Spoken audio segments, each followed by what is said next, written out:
안녕하세요. 가끔 기억이 좀 가물가물하거나, 쉬운 계산 같은 게 헷갈릴 때, 어, 혹시 나도? 이런 걱정 다들 한 번쯤은 해보셨을 거예요. 네, 맞아요. 그런 순간들이 쌓이면 괜히 좀 불안해지고 어떨 땐 우울감까지 느끼기도 하죠. 그렇죠.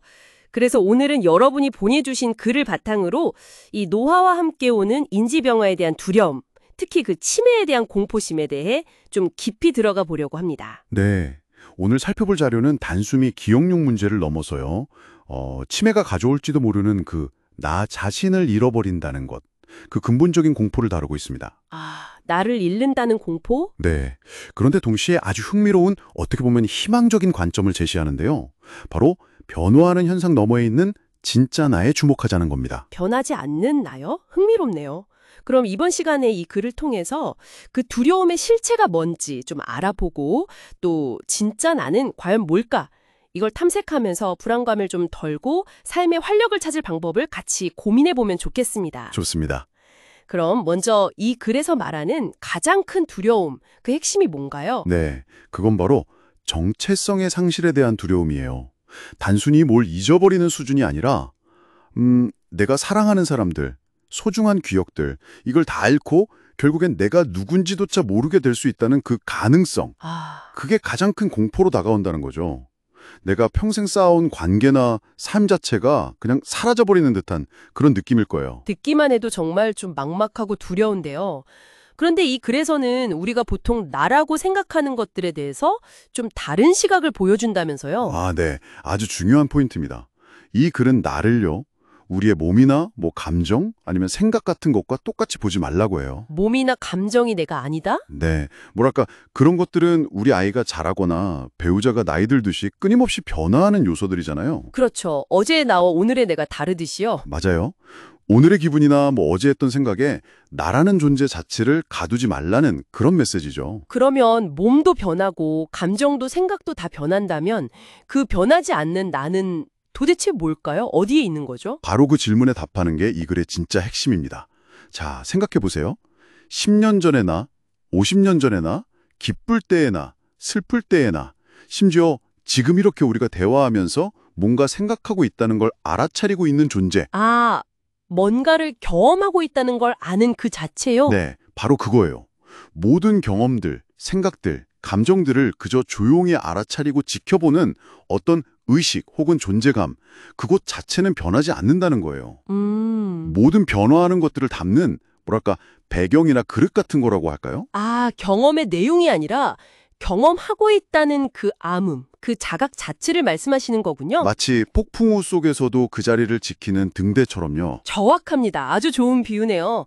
그래서 이 글은 바로 그 변치 않는 나, 즉 모든 것을 알아차리는 관찰자로서의 나에게 머무르라고 조언합니다. 관찰자로서의 나. 네, 기억이 좀 흐릿해지거나 마음이 복잡하고 혼란스러울 때도 그 모든 걸 그저 지켜보는 이 존재는 늘 여기 그대로 있다는 거죠.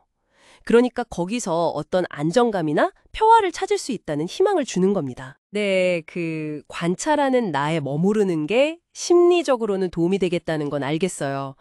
근데 이게 혹시 뇌 건강 같은 좀 더 실제적인 부분하고도 연결이 될까요? 네, 당연히 연결됩니다. 이 글은 그냥 마음 상태만 이야기하는 게 아니라 아주 구체적인 실천 방안도 같이 제시하거든요. 정말요? 어떤 거죠? 그게 바로 일상에서 의식적으로 약간의 불편함을 감수하면서 작은 도전을 계속 해보라는 거예요. 불편함이요? 예를 들면요? 네, 엘리베이터 대신 계단을 오른다거나 늘 가던 길이 아닌 새로운 길로 산책을 해본다거나 아니면 간단한 퍼즐 풀기 같은 거요. 아주 사소한 것들이죠. 그런 작은 노력들이요. 그게 어떻게 뇌 건강에 도움이 되는 거죠? 이게 뇌과학적으로도 근거가 있는데요. 우리가 익숙하지 않은 활동을 하거나 약간 어렵다고 느끼는 도전을 할 때 뇌에 새로운 자극이 가해진대요. 새로운 자극? 네. 그러면서 기존의 신경세포 연결이 더 강해지기도 하고 심지어는 새로운 뇌세포 생성을 촉진할 수도 있다는 연구 결과들이 있습니다. 와, 신기하네요. 그렇죠. 그러니까 아까 말한 그 관찰하는 나의 힘, 그 자각을 바탕으로 현실에서 능동적으로 뭔가 새로운 걸 시도하는 행위, 그 자체가 우리 뇌를 깨우고 활력을 불어넣는다는 거예요. 아하. 그래서 거창한 목표가 아니라 그냥 일상 속에서 기꺼이 작은 불편함을 마주하는 그런 순간들이 정말 중요하다고 강조하는 겁니다. 그러니까 마음의 중심을 그 관찰하는 나에 두는 것과 동시에 몸과 뇌를 계속 사용하면서 작은 도전들을 해나가는 것. 이 두 가지가 함께 가야 한다는 거군요. 맞습니다. 정확해요.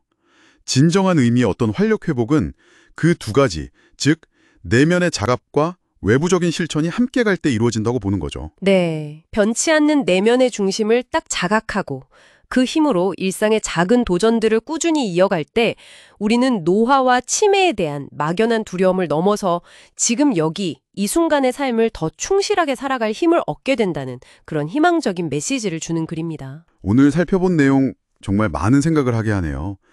노화와 인지 변화에 대한 두려움 속에서도 그 변치 않는 나를 자각하고 또 꾸준히 작은 실천들을 해나간다면 얼마든지 활력 있는 삶을 유지할 수 있다는 아주 깊은 통찰을 주는 것 같습니다. 네, 그렇죠. 혹시 오늘 방송 들으시는 분들 중에 비슷한 고민을 하고 계셨다면 나라는 존재를 조금 다른 관도에서 바라보고 또 일상의 작은 불편함이나 도전들에 한번 의미를 부여해보는 그런 계기가 되셨으면 좋겠습니다. 네.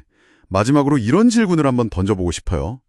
만약 모든 것을 그저 지켜보는 변치 않는 나가 정말 존재한다면 우리가 그토록 두려워하는 나 자신을 잃는다는 것의 진짜 의미는 과연 무엇일까요? 생각해볼 문제네요. 그리고 그 관찰하는 나에 더 자주 머무르는 연습, 그 자각을 키우는 것이 여러분의 일상 경험을 또 어떻게 변화시킬 수 있을지 한번 생각해 보시는 것도 좋을 것 같습니다.